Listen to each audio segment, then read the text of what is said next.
నమస్తే అండి. చెప్పండి. మీ పేరు? ఇసాక్. ఎక్కడ ఉంటారు మీరు? ఇక్కడే కవీనగర్లోనే ఉంటాం.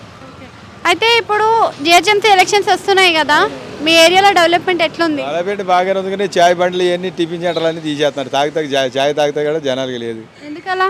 ఏమో మరి దేని గురించి చేస్తున్నారో తెలియదు. అంటే మీరు అడగలేదా ఎందుకు ఏం అడుగుతాం, వాళ్ళని ఏం అడగాలి, వాళ్ళకి తెలియాలి. జనాలకి ఇబ్బంది పెడతాం ఎందుకని. రోడ్డు మీదకి పెడితే తీసేస్తారు కదా. రోడ్డు మీద పెడితే లోపల పెడుతున్నారు. రోడ్డు మీద అంటే రోడ్డు మీద ఆనుకుంటారు. ఏమవుతుందంటే బళ్ళు పెట్టేటప్పటికి డిస్టర్బెన్స్ అయిన వల్ల వీళ్ళు కంప్లైంట్ ఇచ్చి అవి తీపిచ్చేస్తున్నారు. అందుకని ఏం చేయాలి. మరి షాపులు అంటే రోడ్డు మీద పెడుతున్నారు కదా, రోడ్డు మీద పెట్టేటప్పుడు ఏం చేస్తారు చెప్పండి, తీసేస్తారు కదా, ఉంచరు కదా. ఇప్పుడు షాపులు ఉండి అనుకో ఏడో లోపల పెట్టుకుంటారు.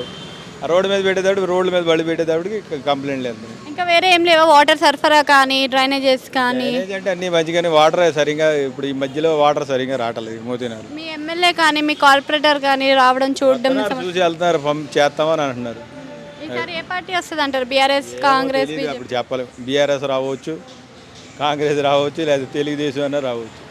ఆ టైం బట్టి.